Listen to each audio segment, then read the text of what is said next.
Men women of Reddit who went out to buy cigarettes milk and never came back. Do you ever think about the family you left behind? Do you send them money or regret leaving? What made you go? My grandfather, who I have never met, walked out on my dad. I never really knew anything about him other than he lived in Florida and chose favorites to the extreme. My dad has 9 brothers and sisters he left behind with my amazing grandmother Rose, who I call my grandfather, is another amazing person named Jim. Jim worked at a casket company and listened to my grandmother's story one day at a bake shop, I think. After hearing it, he would send check after check to my grandmother offering help, which my grandmother would never cash and just let build up. When he realized he wasn't losing any money from his bank account, he showed up at my grandmother's doorstep with another check and talked to her. He lived with her after that until the day she sadly died. Jim is 90 years old and still kicking. I love that man more than I can express in words. I'm just looking around this thread to see if my dad's here, because I'd really like to hear his explanation. Whilst my parents divorced when I was 4, and possibly one of my earliest memories was my dad and his guitar case walking out of the first home I knew. This story is someone else's. I did a 6-month stint as a credit debit card call center goon leading up to the end of last year. I enjoyed it, and as much of a cynical prick I may be, I love helping people. This particular one will stay with me forever. A woman called up asking to update her title. It was listed as Mrs., and she informed me that she'd been divorced some time ago. I offered my condolences and she stuttered somewhat, but thanked me, saying it was for the best. After a little bit of conversing, she ended up spilling her guts to me and explained that her husband had just up and ditched her and their son on freaking Christmas Eve. Just up and left without a word. After 20-ish years of marriage, she was struggling and her son was acting out heaps. She'd done some digging and he was in Southeast Asia banging 20-year-olds and getting fricked up or something. After revealing this to her son, he started acting out, and I related to this. Kinda hit home, and I said that from my experience he was 20, and I was the result of my dad walking, that the rebellion is anger, and not to hate him for it, just support and love and give him the option of contact with his father, and so on and so forth. She was in tears by the end, apologizing profusely for going on a tangent and that it probably wasn't my job to deal with her crap. To which I replied, "You're a person before you're a customer, and sometimes we all just need someone to listen." She felt a lot better and went on her way, but ended the conversation saying she wished she'd never searched for her ex, as the truth hurt more than not knowing. People leave because of many reasons. Let them, lest you end up hurting yourself more. My mother went on a trip when I was 7. I remember asking my dad often when she was coming back. She got back in touch a few years after that, but it still hurt having to learn that she lied to me. I still don't have many good feelings about her. It's probably because I never really knew how to trust her after that. She still believes that she can have a big say in my life even after she left, even though she never helps my father with any bills. Why did she leave?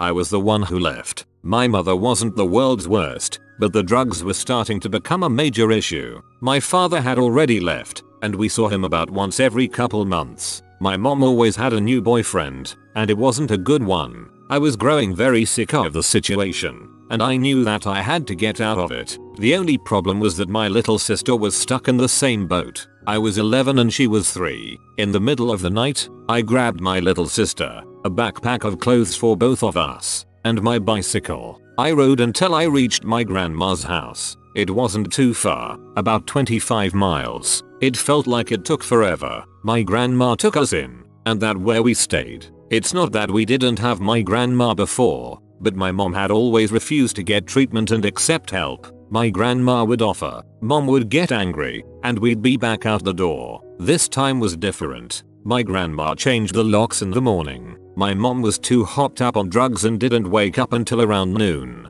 Plenty of time to get things done. My grandma set up a bedroom for both of us, and when my mom finally woke that morning, she broke down. It was like she finally realized that something had to change. She finally entered treatment. Fast forward 18 years. My wonderful grandparents have passed away, but I have a respectable relationship with my mom. She's clean and runs her own cleaning business that makes ends meet. She just received her GED. My little sister is a semester away from graduating college, and she was the second person in my family to ever graduate high school. I was the first. I got an athletic scholarship and went on to college. 2 master's degrees, a great job, brand new house, and 2 awesome dogs later. I'm the happiest guy in the world. I am a teacher, and my experience has led my success. I share pieces of it with my students, behavioral disorders, to let them know that everyone has a chance. Sometimes you just have to take it.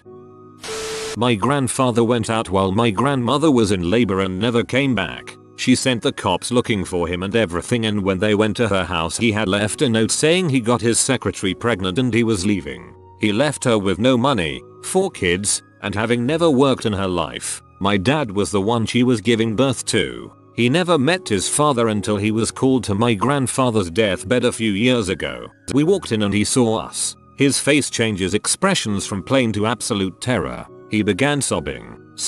How could he know it was his son, you ask? Because they looked like freaking identical twins. He barely sobbed out the words, "You look just like me." He tried to say "I'm sorry," but my dad interrupted saying, "I forgive you." This sounds like a scene from a movie, but it is the most precious memory I have of my dad. I have never seen my dad the same way again. He's my personal hero. How could he just forgive him? My dad never had a Christmas because of how poor they were. He did Boy Scout alone.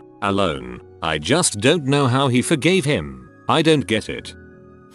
I didn't just take off and leave. We both knew I was heading to another state to live for the remainder of our son's life. I set up child support before I left, and have had my son every summer since I left. I decided to leave because I was too immature to raise him to be a functioning member of society. I fricked my life up before he was even born, and I didn't want him to follow me down that path. 16 years later he now has a stable life with a brother and a sister that he cares a lot about. I'm very proud of everything they have accomplished. I took the easy way out and just ran away. Someday I'll sit him down and explain everything, but it might be too late. I will give you credit for flat out owning up to what you've done, taking some custodial duties and financial responsibilities. Actually, your story isn't that bad, and I was expecting worse overall coming into the thread.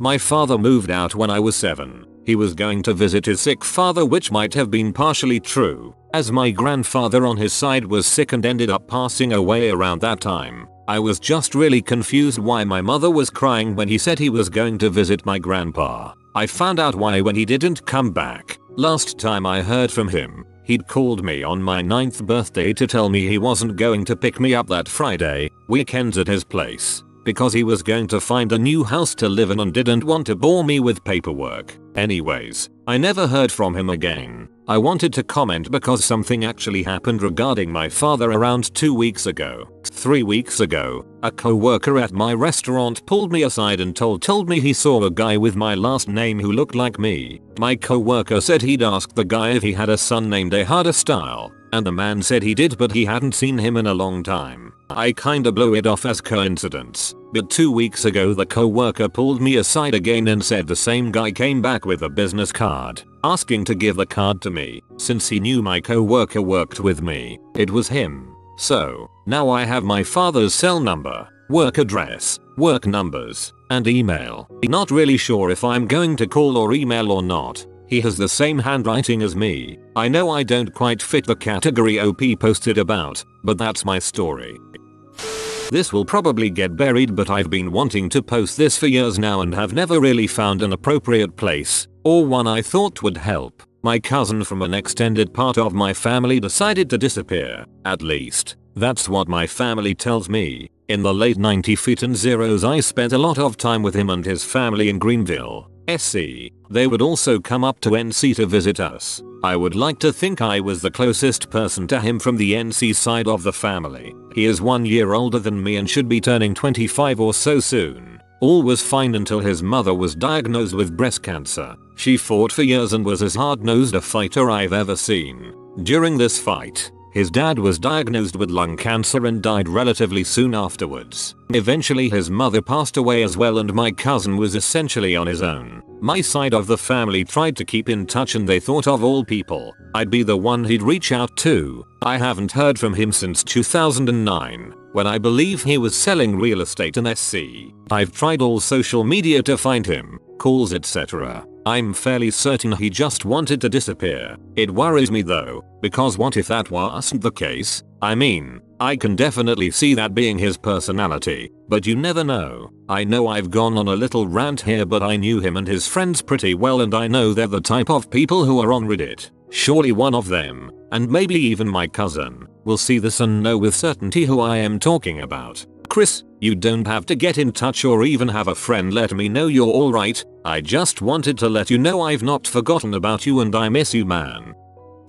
My mother was a prostitute, alcoholic, and addicted to drugs. She left when I was 3 and never came back. My father would tell me that she loved me very much but just wasn't ready or mature enough to have a child. He passed away when I was 16. When that happened, I was able to get in contact with my mother's sister, an aunt to me. She would hang out with me, but when I asked around my mother, she would beat around the bush and say that my mom didn't want me to see her the way she was. I hoped to graduate college and then see my mother, to show her that I did good and be able to talk to her as an adult. But she died right before I turned 22, so I never got to ask her why. But it's easy enough to assume that when the party lifestyle has its hooks in you, those hooks are deep indeed and never really let go. I hope to graduate college and then see my mother, to show her that I did good and be able to talk to her as an adult. You did good, and don't need anyone else's validation to know that. You seem to have a pretty good head on your shoulders.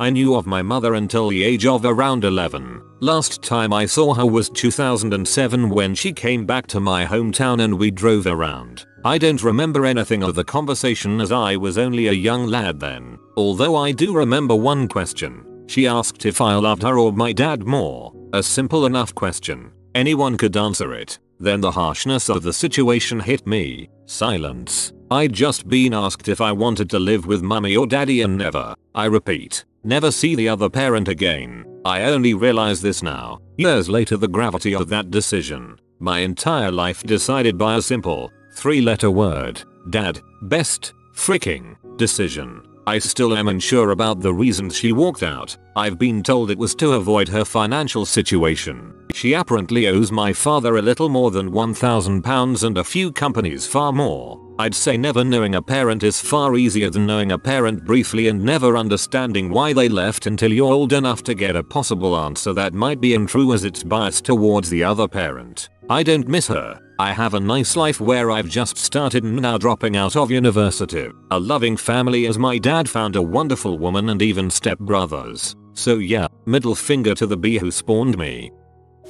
My dad walked out on my family when I was about 4. He left us for a woman he'd been sleeping with to get him. I grew up hearing constant fighting in my house, but I remember that day. My mother sounded more terrified and desperate than I'd ever heard her before. I was sitting behind a chair in the living room, and I remember not liking how cold it was, slamming doors, screaming. They came out and my dad just said he was leaving. I ran to him because I wanted to go too. He literally shut the door in my face and left. I remember the worst part about it was my mom sitting on the floor sobbing. I sat on her lap and told her, "It'll be okay, mommy. I love you. I seriously have always wanted to just shut that memory out. Bleh."